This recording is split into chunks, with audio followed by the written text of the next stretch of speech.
Welcome to my channel. Today we are going to look at a real-life mystery. The year was 2014, to place a hospital in New Jersey. It was 2 a.m. and the night nurse was making her rounds in the intensive care unit. Her shift had been long and uneventful. That is until she came across a very concerning monitor. It was showing a heart rate of 0. So this was one patient that needed immediate attention. This was patient 622. As the night nurse approached the bed, she could see that the patient's chest wasn't rising and falling as it should. She checked for a pulse, turned on the overhead light, and gently shook the patient's shoulder. She then called out in a firm but caring voice, "Can someone please respond?" No response? She immediately pressed the emergency button and shouted, "Code blue stat." Code blue is the medical term for a cardiac arrest. All hospital staff know to drop everything and rush to the nearest code blue trolley. The nurse radioed back to the nurse's station to get the crash cart to the patient's S room quickly. Then she started chest compressions. Within seconds, the entire medical team was in the room. Doctors, nurses, a respiratory therapist, and even a code blue response fellow rushed to the patient's side. As they worked frantically on the patient, others got to work on figuring out what happened. The patient was intubated. Epinephrine was given. Defibrill paddles were placed on the patient's chest, but there was still no sign of life. They worked on the patient for more than 30 minutes, but their efforts were in vain. The patient was eventually pronounced dead. It was now 3:30 a.m. and the patient's time of death was recorded as 3:18 a.m., but there was one thing that didn't add up. As one of the doctors looked at the monitor, he realized that the patient's heart had actually flatlined 20 minutes before the code blue team arrived. He checked the time. It was 2:58 a.m., not 3:18 a.m. What happened between 2:58 a.m. and 3:18 a.m.? And where did those 20 minutes go? It was then that one of the nurses noticed something very strange. There was no record of the patient on any of the hospital's admission logs. As far as the hospital's computers were concerned, patient 622 never existed. The room was searched to see if anything was out of the ordinary, but everything appeared to be in order. The window was closed, and there were no signs of forced entry. The patient's identity was discovered from the wristband on the pillow next to the bed. It said Isabella, but no one by that name was ever admitted. And here's the thing, patient 622 was not the first mystery patient to appear in that hospital room. In 2012, 2 years before this incident, a woman gave birth in that same hospital room. But when the child was placed on the baby scale, it was discovered that there was no mother on the mother's scale. Where did the baby come from? Again, the room was searched to see if anything was out of the ordinary, but nothing was found. Was this the same woman who gave birth 2 years later? In both cases, the patients vanished without a trace. If anyone had any information about these mysterious patients, they would have already come forward. After all, how many people can say they were in a hospital room with a ghost? The case remains open, and the hospital continues to admit patients as normal. To date, no one has ever figured out where the time went or where the patients went. Some have speculated that the nurse may have made the whole thing up to cover up for some kind of error on her part. However, there is no evidence to support this theory. What do you think happened in this case? Let me know in the comments below. Thank you for watching. Please share this video with your friends and family, and I will see you next time. Welcome back to another episode of Creepypasta. In today's story, a boy discovers some very disturbing videos on a flash drive he found inside a library book. So this happened a few years ago, when I was still in high school. I was hanging out with my friends and we were talking about our weekend plans. One of my friends mentioned that he had to go to the library and do some research for an upcoming history project he had. I told him that I needed some books from the library too, so we decided to go together. As we walked into the library, we noticed there was a huge hole in one of the bookshelves. A bunch of books were on the ground, and there were these weird symbols drawn all over the books. We went over to the librarian and asked her what happened. All she said was that some kids had come in the night before and vandalized the library. Then she went back to organizing the books. My friend and I exchanged glances, and we decided to leave. As we were walking out, I saw something strange on the floor, a silver USB flash drive. I picked it up and showed it to my friend. We looked around to see if we could find its owner, but we couldn't. And since the library was about to close, we decided to bring the flash drive home and return it on Monday. When I got home, I took the flash drive out of its protective case so I could look at it. It didn't have a label or anything, so I put it into my computer to see if it was encrypted or password protected. It wasn't. I double-clicked the file, and it opened up in Windows Media Player. The first video that came up was home footage of my own house. It was taken from the tree line across the street, and it showed my driveway and front door. I immediately recognized the house in the video. It was mine. I closed the video and clicked on the next one. This one was filmed in my room while I was sleeping. It was shot from outside my window. I live in a 2-story house, and the only way someone could have gotten this footage was by being in the tree line across the street. The video ended, and I quickly searched my room for any signs of a break-in. All of my windows were locked, and none of them were broken. Whoever did this had somehow managed to get a camera into my room without breaking in. I checked the rest of the videos on the flash drive, but they were all just of me sleeping. Some of them were from different angles, but they were all from outside my window. I called the police and told them what had happened. They came to my house and investigated, but they couldn't find any leads. They dusted for fingerprints, but apparently whoever had done this had gloves on. The police also brought in a canine, but the dog only smelled a person at my window and nothing else. The officer said that it was probably some kids messing around, and that I shouldn't worry about it. But I couldn't help but feel like something wasn't right. My parents installed security cameras, and I even bought one of those big dogs that bark at everything. But every time I hear a noise now, I can't help but think that it's them. I never ended up finding out who it was, or why they did it. It's been a few years now, and I still get freaked out whenever I think about it. Well, that was Creepypasta. And if you like this story, then be sure to check out more episodes. I've been your host, and I'll see you in the next one. Welcome to my channel. Today, we will be telling you about the girl in the basement window. A pizza delivery guy accidentally discovered a girl who had been held captive in her own home for years. When he knocked on the door of the house to deliver the pizza, he noticed that there was a girl in the basement window crying and screaming for help. He could see her through the glass, but she was unable to get out because it was blocked by some boards.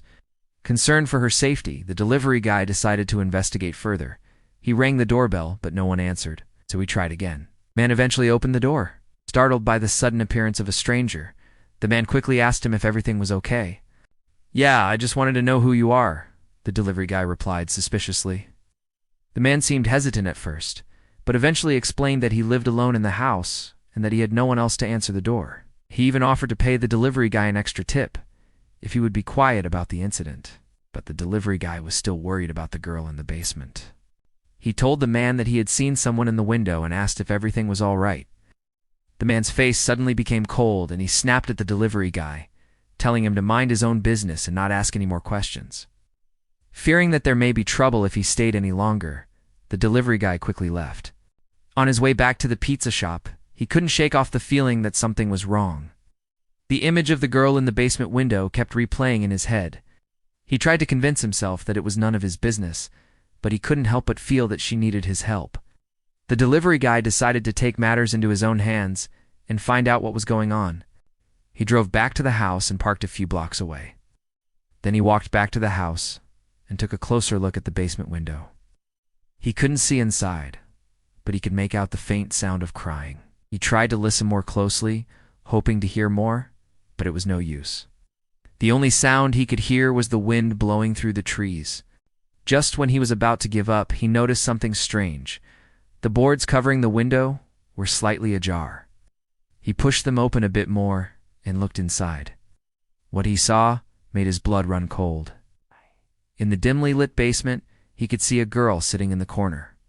She was crying, but when she heard him, she quickly wiped away her tears and turned away from the window. The delivery guy was shocked. He had seen the girl before, but he had never noticed that she was locked in the basement. He could see that she was wearing a pair of handcuffs, and he knew that she was being held captive. He had to do something to help her, but he didn't know what. He was just a delivery guy. He didn't have any money or resources to help her. But then he remembered his phone. He quickly dialed 911 and reported what he had seen. The police arrived soon after and broke down the door. They found the girl in the basement and arrested the man who had been holding her captive. The girl was taken out of the house and given medical attention. The delivery guy was hailed as a hero for saving her life. Later on, he learned that the girl had been kidnapped by a stranger while she was walking home from school.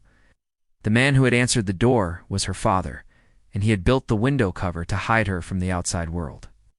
The delivery guy couldn't believe that someone could be so heartless, but he was glad that he had helped the girl escape. If you like this video, please subscribe and don't forget to like, comment, and share this video with your friends. You can also watch other videos that we have. Welcome to my channel. Today we are reading scary stories about the man in the curtain. Our next Reddit user posts this. So this happened maybe 6 or so years ago, when I was a 20-year-old college student. I had just moved into a cheap off-campus apartment that was about a 10-minute walk from school. It was super tiny, with just one bathroom, no dishwasher, no laundry machine, no AC, but it was cheap and I was broke. One night I was getting ready for bed, and I was washing my face at the sink in the bathroom, when I noticed the shower curtain swaying slightly. Turned around to see if the window was open, and it was shut.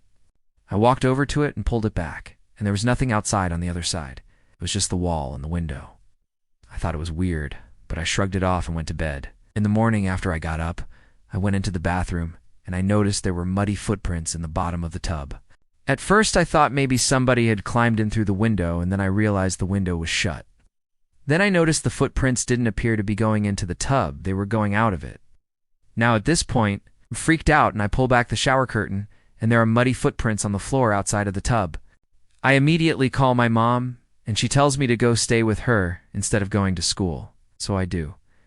That night, I tell my roommate what happened, and she says that she heard some weird noises the night before, but she just assumed it was mice because there was definitely mice in that apartment. The following day, both of us are too freaked out to go back to that apartment. So we call our landlord, who comes over and inspects the apartment, takes a look at the shower curtain and says that it's definitely not normal, and he'll have someone come take a look at it. But the next day rolls around and nobody comes. My roommate and I call him again, and he basically blows us off. So my roommate and I decide to go back to the apartment to get our stuff, because we couldn't take it anymore and we wanted to move out. As we're walking up the stairs to our apartment, we can hear someone in there.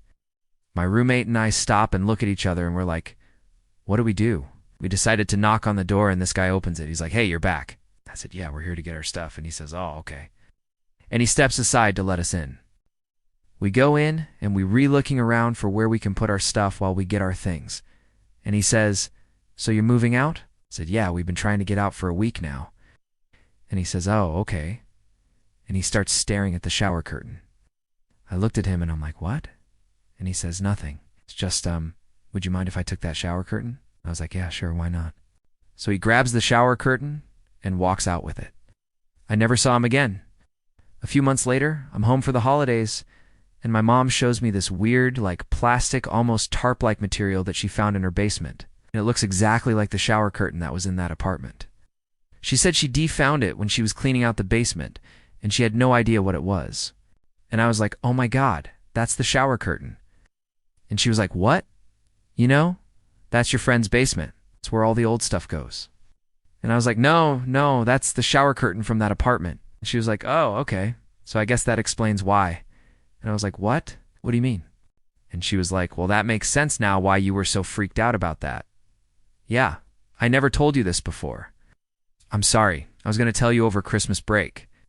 But when you posted this, I read the comments, and one of the top comments was, please tell us you burned that thing. And the top voted comment was a resounding no. So I am glad that you brought that up because I think that's important. If you find something like that in your basement, you should burn it. Just throw it in a fire. Burn it. Also, in the future, when you tell this story to people, which I think you should if you haven't already, you should add in that part at the end when the mom finds the shower curtain in the basement, because I think that really adds a nice little twist to the ending of the story. Thank you guys for watching. Hope you enjoyed this video. If you did, please hit the like button and subscribe if you'd like to see more videos like these. But until next time, see ya. Her daughter was stillborn, but the baby monitor disagreed. A woman in her early 20s was expecting her first child with her husband. She'd been planning for this for years, so many years that when she finally got pregnant, it felt like fate. The pregnancy was normal. They went to all the appointments. They decorated the nursery and they even picked out a name. When her little girl was born, they were ecstatic. It was love at first sight. But within a few hours, their happiness was shattered. Their sweet baby girl stopped breathing. No matter what the doctors did, She couldn't be revived. It was devastating. But they had to move on. 2 years passed, but the pain didn't go away. She still missed her little girl every day. She still looked at the crib in the nursery and saw an empty sheet where her daughter should have been. Her husband tried to be strong for her, but he was struggling too. One night at 3:12 a.m., something strange happened. The mother was awoken by the sound of static coming from the baby monitor. It was odd because they hadn't plugged it in since their daughter's death. Then she heard something even stranger, the sound of a baby giggling. At first, she thought she was just dreaming. How could she hear a baby when there wasn't one? Then it happened again. Giggles, this time followed by the sound of tiny footsteps. She told her husband to listen. He was skeptical, but after the third giggle, he got up to check on the nursery. It was empty. There was no baby. The only thing that was moving was the mobile above the crib. It was spinning slowly. The couple called the police and told them about what had happened. The officers listened patiently, but they both knew that there was no way they could investigate. There was no body, no footprints, no fingerprints, nothing, since they hadn't actually seen anything. There was no way to prove that anything strange had happened at all. The police left, and the man returned to bed, but his wife couldn't sleep. Every time she closed her eyes, she saw her baby girl in the crib. She knew it was just her grief, but she couldn't help it. The next morning, she got up early and went to the nursery. She stared at the crib for a while, then unplugged the baby monitor. It was just an old, broken monitor. It couldn't possibly be haunted, right? For a few weeks, nothing happened. Then the giggling started again. It happened every night at 3:12 a.m. The footsteps and the giggles echoed through the silent house. She could hear her baby laughing, but she couldn't see her. So she decided to do something crazy. She set up a camera in the nursery, then waited. The same thing happened. She heard the giggling, then she watched the mobile start to spin. But when she checked the monitor, she saw nothing. There was no baby in the crib, and there was no one in the room. She was desperate to find an explanation. Maybe the monitor was picking up a frequency that shouldn't be there. Maybe it was malfunctioning. But how could it pick up a baby laughing if there wasn't one there? She took the monitor apart, but there was nothing wrong with it. There was no loose wire or broken circuit board. It was just an old, broken monitor that shouldn't work. She called an expert who found nothing wrong with the monitor. He said it might just be picking up radio frequencies, but those wouldn't make sense either. Why would radio frequencies sound exactly like a baby laughing? The expert shrugged and left. But the laughing continued. It kept happening every night at 3:12 a.m. One day, the woman found an old box in the attic. Inside was her daughter's rocking horse. It was covered in dust, but she could still make out the beautiful hand carvings. She brought it down and placed it in the nursery. Every time she heard the giggling, she looked over and the horse never moved. But one night she saw something incredible. The horse was rocking slowly back and forth, just like a horse would rock when it was carrying a rider. It was then that she realized what was happening. The spirit that had been haunting the nursery wasn't her daughter's. It was the rocking horse. It wasn't a malevolent spirit, just a lonely one. It wanted company. And now that she knew what it was, she could help. All it needed was a friend. And that's what she did. She spent hours carving the horse, smoothing out its wooden body, and painting its eyes. And when she finished, she placed it by the crib and sang a lullaby. As the sun came up, she could swear she heard a whisper. "Thank you. Welcome to my channel. This is the most terrifying phone call." A young girl was home alone when she got a call from a blocked number. She looked at her phone and saw that the caller ID said only one thing, unknown. She hesitated for a moment, but then decided to answer the phone. On the other end of the line, she could hear someone breathing heavily. Then a raspy whisper broke the silence. "I'm under your house," the voice said. The girl screamed and hung up the phone. She tried to make herself believe that it was just a prank call. But as she sat there listening, she could have sworn that she heard the sound of footsteps near her house. Moments later, her phone rang again. It was the same blocked number. "Hello?" she answered cautiously. Again, there was a long pause, as if the person on the other end was getting closer. Then the voice whispered again, this time even closer to her ear. "I can see your pink socks." The girl screamed again and ran into her parents' bedroom. Dad, wake up!" She shook her father's shoulder frantically. "I got a call saying that whoever was outside was looking for me. and he could see my pink socks. I think he's outside the house. Her dad woke up with a start. Don't worry, sweetheart, he said, wrapping her in a tight hug. It's just some sicko trying to scare you. I'll go check it out. He carried her to his study, tucked her under his arm, and called the police while keeping an eye on the front door. If it is some sicko out there, he's going to be in for a big surprise. As they waited for the police, the girl told her dad everything she remembered about the call. I was sitting on the floor playing with my toys when I got the first call. And then when I answered, that guy started breathing heavily into my ear. And then he said he was underneath the house. And then he called back and said he could see my pink socks. I was really scared, Daddy. She began to cry. Her dad stroked her hair soothingly. It's okay. You were very brave, I'm sure. And the police are coming now, so you'll be safe. Just then, the front door burst open and 2 police officers walked in. Is everything okay? One of them asked. Ow. Yeah, we got a call about a possible break-in, but it looks like we were wrong, the second officer said. Everything's fine. It was just a crazy dream, the dad lied. Didn't want his daughter to be scared or upset, so he made up an excuse. I must have imagined the whole thing, the girl said, sniffling. Well, if you did, then let's keep it our little secret, okay? Her dad whispered. He didn't want the cops to think that he was out of his mind. So he carried his daughter back to her room and tucked her into bed. After the police had left, he went to check the crawl space underneath his house. As he peered into the dark, dank area, he noticed something that made his blood run cold. There were fresh scratch marks on the wood. Someone or something had definitely been there, but that wasn't all. He also saw something else that made him gasp. Muddy handprints. They were large and grotesque, like the hands of some wild animal. He shone his flashlight on them, trying to get a better look, and that's when he noticed something strange. The fingerprints were right next to each other, almost as if they had been left by a conjoined set of hands. He felt a chill go down his spine. Could it be that there were actually 2 people under his house? Who were they and what were they doing there? He quickly called the police back and told them to come over right away. When they arrived, they brought in a team of forensic experts to examine the crawl space. Unfortunately, they didn't find any evidence of a crime. The prints weren't clear enough to lift, and the scratch marks could have been made by anything. The officers apologized for the misunderstanding, but they had to leave. As they drove away, the dad noticed something odd. One of the officers was missing.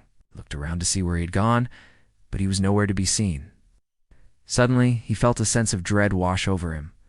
Could it be that the person on the phone wasn't just some sicko trying to prank them? Was his daughter really in danger? Welcome to my channel. Today we will be reading from the Our Malicious Compliance subreddit, so let's jump into it. The voices in the drive-thru.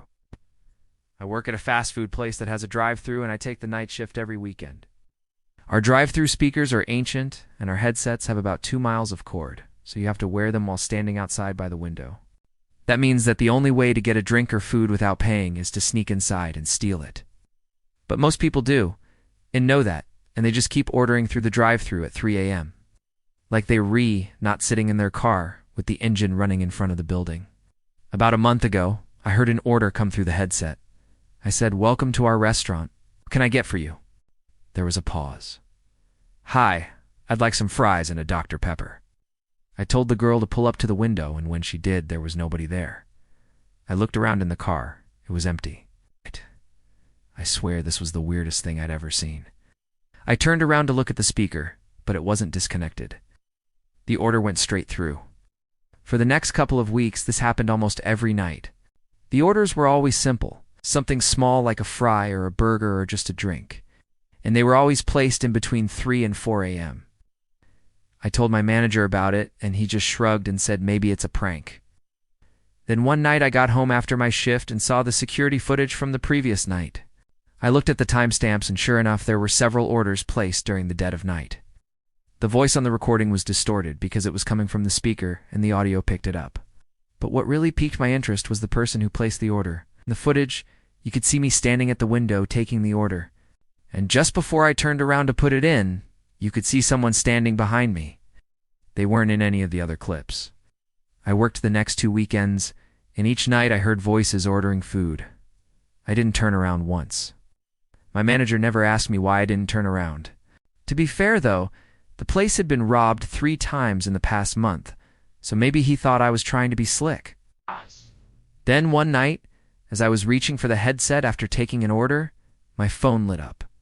It was a text from my friend who was working security that night. "Hey, is everything okay? You haven't turned around yet. We have eyes on you. You need backup? Let me know." I texted back, "No, I'm good. Just taking an order." And then the voice started whispering, "Don't turn around." I didn't respond. Instead, I waited for the order to be paid for and put together, and then I handed it out the window. When I turned around to look at the screen, I saw the order had been canceled. Whoever had placed it must have gotten spooked by the voice. I looked over at the security monitors and saw a guy standing by his car. He looked at me and waved. I waved back and mouthed, "Thank you." The next day, I went to work wearing a nice shirt and tie, because it est against policy to wear anything other than a uniform while on the clock. My manager chewed me out for not being in uniform, but he backed off when I reminded him that he had given me permission to wear plain clothes on the day that I caught the guy. The drive-thru speakers still work, but we haven't heard any orders since. Maybe whoever was placing the orders got tired of hearing my voice telling him that he's skipping the line, or maybe he found another drive-thru to use. I'll never know. If you like this story, please leave a like and subscribe. I'll see you next time. Welcome to my channel, The Wrong Uber. A man ordered an Uber after midnight. A black sedan pulled up with the right plate, but the driver never spoke. The whole ride was filled with awkward silences, which made the passenger's skin crawl. He got an uneasy feeling that something was wrong. So he asked the driver to pull over at the nearest gas station. When he stepped out, he got a call from his real Uber driver asking where he was. The man explained the situation and asked for a location update. The driver told him to check the car's rear window, which had a peeled-off sticker of a ride-sharing company logo. The passenger looked around and realized the driver had peeled off the company's logo and replaced it with another one. He called the police, and they arrived just in time to see the car pull away. They checked the license plate, and it was registered to a different vehicle. The passenger got into the squad car, and the officer drove him to his destination. On the way, he explained that this type of incident was rare, but there had been cases of stolen cars with fake license plates used to lure unsuspecting passengers. Thankfully, nobody was harmed. Our next Reddit post is from a user. 3 years ago, I took a taxi home from the hospital after a 12-hour shift. It was about 6 in the morning, and I was exhausted. I got into the car, and the driver said, "Let's go." I replied, "Okay," and then we were off. For the first 30 minutes, everything was fine. We were driving in silence until all of a sudden, the driver turned into a random dirt road. I asked, Are we almost there?" He replied, "Almost." I was getting very worried because I knew that road and it went nowhere. After 10 minutes of driving on this dirt road, we finally turned onto a paved road again and headed towards my apartment complex. At this point, I was too afraid to ask how much the fare would be, because I knew it would be astronomical. Sure enough, when we got to my door, the driver told me that it was going to be $96. I only had $80 on me because I didn't have my bank card. That day, I ended up having to take out a loan from an ATM to pay the rest of the fare. Needless to say, I never took that taxi service again. From that day on, I vowed to myself that if I ever felt unsafe in an Uber or a Lyft, I would make a U-turn and get out. As soon as I felt uncomfortable, our next Reddit post is from another user.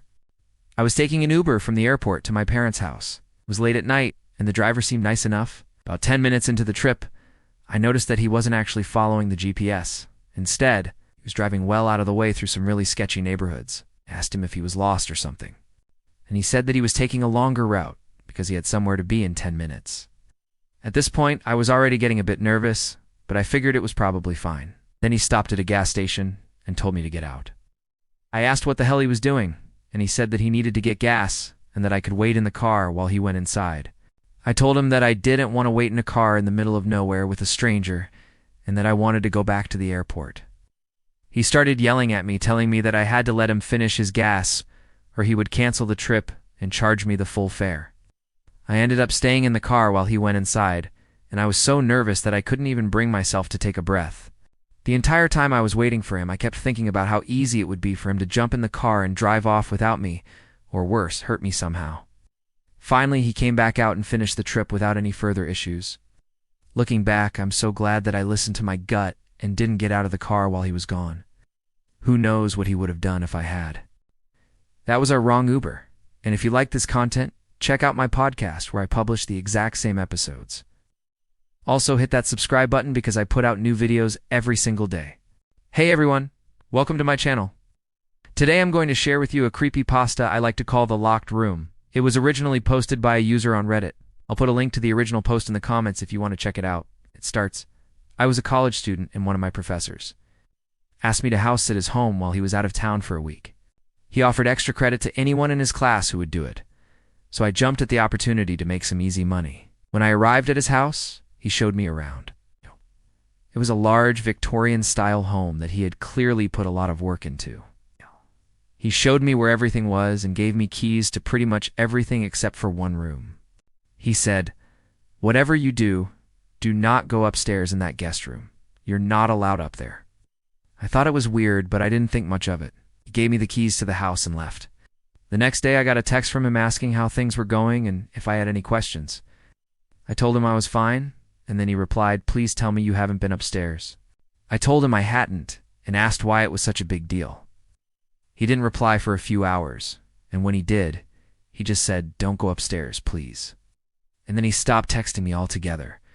So naturally, being young and stupid, I decided to go check out the room. I went up the stairs and walked down the hallway until I saw a door at the end with a sign that said, "Do not enter." I knocked, and an eerie rocking noise came from inside. I opened the door and walked in. Inside was a rocking chair facing a mirror on the wall behind it.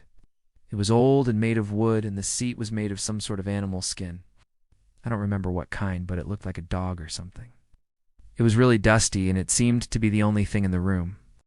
I sat in the chair, and it rocked gently. I don't know if it was because of the draft from the door or what, but it was really freaky, so I got up and walked over to the mirror. That's when I noticed the photographs. They were old, yellowed Polaroids. At first, I couldn't make out what they were, but as I got closer, I realized they were pictures of my professor's students. They were all standing in front of the same green screen that I had seen in his office. But what was really messed up was that every single one of their eyes had been scratched out. And then I heard a voice behind me say, "Well, well, well, someone's found the hidden treasure." I turned around and saw my professor standing there with a wild look on his face. He looked insane. He started talking really fast, like way too fast, about how he needed those photos and how he couldn't let anyone leave with them. I tried to calm him down, but he just kept getting more and more agitated, started pacing back and forth, and then suddenly ran out of the room. I was so scared. Didn't know what to do. Should I get out of there? Should I hide the photos? What should I do? That's when I noticed the rocking chair again. I looked back at the mirror and then at the chair. Then it hit me. Must have hidden the photos in the chair somehow. I carefully stood up and started to rock in the chair. It creaked loudly, like really loudly. And then suddenly the professor burst through the door and screamed, "Stop moving the chair. Whatever you do, don't move the chair." But it was too late. As I rocked, a small wooden panel in the armrest had come loose, and I had accidentally knocked one of the photos out of place. It fell to the ground, and the professor rushed over and picked it up. He looked at it for a moment and then at me. His face was pale, and his eyes were wide with fear. He quickly put the photo back and told me I had to leave. He apologized and said he would give me the extra credit, and I should just forget this ever happened. I didn't argue. Just grabbed my things and ran out of the house. I never went back. That professor was never the same after that. He became reclusive and rarely spoke to anyone. I don't know what happened to him or what those photos were of, but I still sometimes think about that room, and the rocking chair, and the hundreds of eyes that stared back at me from the mirror. That's the end of the story. If you like this sort of thing, follow for more. I'd also check out the playlist I made of other creepy house stories. Welcome to my channel. Today we will be telling you about the most scary photo a mother ever saw. So make sure to watch the whole story. A mother was looking at old birthday photos of her son when she noticed something very strange. In every single photo, there was a man standing in the far background. But it wasn't just that he was in all the photos. It was the fact that he didn't seem to change at all. This man seemed to be stuck in time. It started with one picture from 1992. She remembered the day very well because it was the day after her son's first birthday. Back then, digital cameras were not common at all. So the only way to take pictures was with an actual camera. And afterwards, you would have to wait a few days until the photos were ready to be picked up. In this picture, you could see her son blowing out the candles on his cake. In the background, there was a man staring directly at the camera. He was dressed in a suit and looked like a businessman. There was nothing particularly strange about him. It was just that she did not recognize him at all. She asked her husband if he knew who the man was, but he said no. He looked at the photo for a few seconds and then suggested that they should ask their neighbors. They did, but none of them recognized the man either. What made the situation even weirder is that the man was in every single photo from that day. There must have been over 50 pictures taken, and the man was in all of them. After this, the family forgot about the incident and moved on. However, the mother couldn't stop thinking about that man. So a few weeks later, she went back to the photo studio to ask if they had any information about him. They checked their records for people who had taken pictures that day, but they couldn't find anything. It was almost as if the man had appeared out of thin air. Over the years, more photos were taken. But every time there was a birthday party, the same man was there in the background. He was always dressed in the same suit, and his appearance never changed. No matter how many times the mother asked people about him, she got the same answer. They didn't know who he was. One day, the mother decided to show some of the photos to her elderly neighbor, Mrs. Peabody.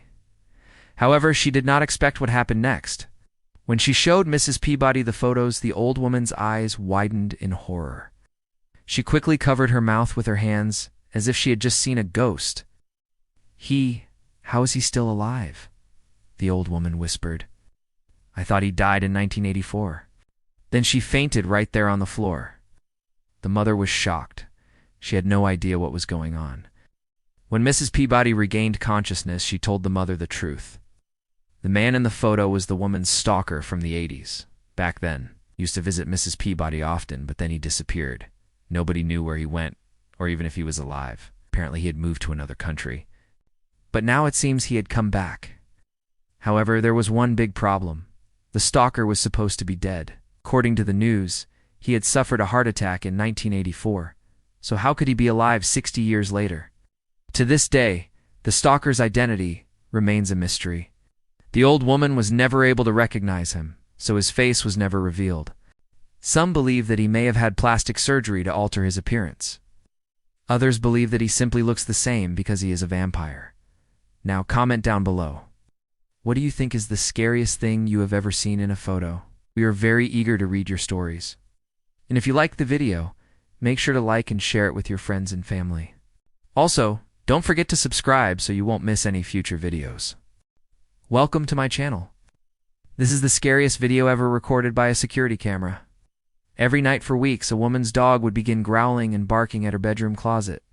At first, she thought it was nothing. The dog was an old rescue, and she assumed he was just having some trouble settling in. But then the growling started happening every single night, and the woman began to feel unsettled in her own home. So she decided to get to the bottom of this. She tried everything to distract her dog from the closet, but nothing worked. He would pace back and forth in front of it, whining and scratching at the door. And sometimes when she would come home late, she would find that the closet door had been left open. The dog would be nowhere to be seen. And although the closet contained nothing but clothes, hangers, and a few pairs of shoes, the woman began to feel like something or someone else was in there with her. And so one evening she left her phone recording in front of the closet door while she went out. She told the local news station, "I was gone about 20 minutes, and when I came home the closet door was open. My phone was recording the whole thing." In the footage you're about to see, you can see the moment the dog begins to growl at the closet door. He paces back and forth in front of it, whining loudly, scratching at the door with his paws. It seems as though whatever is in that closet is trying to get out. The dog knows something is in there even though he can't see it. After a few minutes, the dog stops growling and instead begins to bark furiously at the closet. Seconds later, the closet door begins to move on its own. It opens slowly and steadily until it is slightly ajar. The dog immediately runs out of the closet, jumps over the bed, and runs to hide under the woman's desk. Whatever was in that closet had gotten out while she was gone. When she saw the video the next morning, she said she was scared and creeped out. The scariest part, though, was that she could hear breathing on the recording. Slow, steady breathing, and it wasn't hers. And so now we ask you, what do you think is going on here? Do you believe in ghosts? Have you ever seen or heard one? Let us know your thoughts. Don't forget to subscribe for more videos like these. This video was posted to Reddit where it gained over 30,000 upvotes.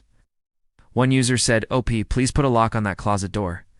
Also, Google how to make a full body cam and sleep with that under your pillow. Another said, "If this happened to me, I would literally move out. No way I'm sleeping in that house." But one person had a more sinister theory. He said, "I'm sorry, but I think the dog knew there was something in the closet and it was trying to warn her. Maybe it's trying to get her attention because it wants her to know that it's there and she needs to leave, like it's trying to warn her." But what do you think? Let us know in the comments. And if you enjoyed this video, please hit the thumbs up button and share it with a friend. As always, thanks for watching, and we'll see you next time. Hey hikers, welcome back to the channel. You all know that when we're out in the woods, sometimes we like to call out and just hear our voice echo back to us. And I've done this many times with my friends and family. I've even done it while backpacking solo. You just yell out something, and then you hear your own voice come back to you a few seconds later. But the story I'm about to tell you comes from a man who hiked alone and called out into the woods. But he got a response back that he certainly wasn't expecting. It was a response that made him never want to hike again. This story comes from Reddit user 123go. I was hiking by myself in a heavily wooded area not too far from where I live. The trail was well traveled, and there were plenty of places to stop and take a break. The hike itself was nothing particularly strenuous. I had brought my dog, but unfortunately, due to health reasons, I had to leave him at home this time. About halfway through the hike, I stopped for a rest and I called out, "Hello?" just to hear my voice echo back to me. "Hello? I see you." I couldn't believe what I had just heard.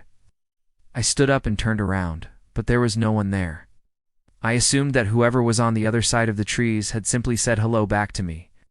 So I just figured that someone was out there hiking with their family or friends, and they were just trying to be friendly. I continued on my hike, but every few minutes I would hear, "I see you," seemingly coming from all directions. I began to get a little freaked out at this point, so I started to walk a little faster. Then I heard it again, "I see you." This time it seemed to be very close to me, spun around nearly tripping over a tree root, and there was no one there. At this point, I broke into a light jog. Every time I stopped to catch my breath, I heard it, "I see you." When I got to my car, I practically ran to it. As I'm sitting here typing this out, I can still hear it, "I see you." I don't think I'll ever go back to that trail. Yeah, rightfully so. I have to admit, when reading this story, it did freak me out a little bit. I've hiked alone many times and often while backpacking solo. I will call out to just hear my own voice echo back to me. And sometimes, when I'm hiking with my wife and kids, we'll try to out-yell each other. But I don't think I'll be doing that anymore. Not after reading this story. I really hope that this hiker never hears that voice again. And maybe this is just some guy who's messing with hikers. But that's kind of hard to do when the voice is coming from all directions. And it's hard to imagine that someone could be hiding in the woods and be in multiple places at once. Comment down below if you've ever hiked and called out into the woods and heard a response back, because that's happened to me before. But it's always been my own voice that comes back to me a few seconds later. And if you enjoyed this video, then please hit the like button and check out the other videos on the channel. Thanks for watching. Thanks for watching. Welcome to my channel. Today I will be reading from a collection of scary stories. So let's jump right into it. This happened to me about 3 or 4 years ago when I was working as a security guard at night in a large office building. My job was to do rounds throughout the building to make sure everything was okay and to check all the floors, stairways, the elevators, the lobby, and so on. Also, we had an old analog CCTV system that covered the main lobby and stairwells of the building. The cameras were those big dome ones, and we could only view them from the security office. We didn't have access to the internet or the network to view the interior of the elevator from the cameras. On the first few days of my job, I noticed the elevator moving on its own around 2:30 a.m. every morning. I would hear the elevator go up and down by itself, and sometimes the lights would turn on inside of it. At first, I thought it might have been the maintenance workers. However, I checked with them, and they told me they weren't doing anything at that time of the day, and that it probably was just my imagination. So one night I was doing my rounds, and I heard the elevator go up and down by itself again. Wow. I thought, this time I'm going to get to the bottom of this. So I walked over to the security office and looked through the camera in the elevator shaft. It was around 2:30 a.m. and I saw the elevator doors open up on the ground floor. I watched as an old woman entered the elevator, and pressed the button for the top floor. Then the doors closed behind her. When the elevator reached the top floor, the doors opened up and nobody came out. I waited a few seconds and no one came out. So I thought it was weird, but maybe she just got off at an unseen camera blind spot. So I started to walk away. Then I stopped and turned back to the screen because something was wrong. She shouldn't have been on that floor. That floor was the top floor and the last floor. Why would she be going to the top floor and then not coming out? Went back to the camera on the second highest floor and watched the feed from there. The elevator doors opened up and she stepped out, or at least I thought it was her. It was too dark to see clearly, but it looked like her silhouette. When the door closed, it revealed that it wasn't her at all. It was a black, shapeless mass that resembled a woman. I don't want to sound like I'm making this up, but I literally saw a shadow person. After that, I ran out of the security office and called my supervisor to tell him what I saw. He didn't believe me at first, but I insisted that he come and watch the feed with me. He agreed. And we watched together as the same thing happened on the third floor. The elevator doors opened up and a black, shapeless mass exited the elevator. We both agreed that it was best to call the police and have them do a sweep of the building just in case. However, when the police arrived and we showed them what we saw on the cameras, they told us there was nothing they could do and that we should just forget about it. They said that if we really wanted them to, they could do a sweep, but it would be a waste of their time and hours. Yes. After the police left, my supervisor and I went back to the security office to watch the rest of the feed. Every time the elevator moved, the same black mass would exit until it reached the ground floor. On the last recording, we saw it exit the elevator and it seemed to look around. I'm assuming it was looking for the camera. Then it walked directly into the camera and the screen went blank. My supervisor and I looked at each other and without saying a word, we both ran out of the security office and down the stairwell. I do want to know if you've ever run down a flight of stairs while wearing a security uniform, but it's actually pretty hard to do. It's very uncoordinated. You made it to the ground floor and outside just in time to see the sunrise. After that day, I never saw the black mass or the old woman again. However, I did notice that around 2:30 a.m. every morning, the elevator would go up and down by itself. But now, when I checked the camera feed, it just showed the elevator moving with nobody inside of it. That concludes today's story. If you like scary stories, stay tuned for more. And as always, thanks for watching.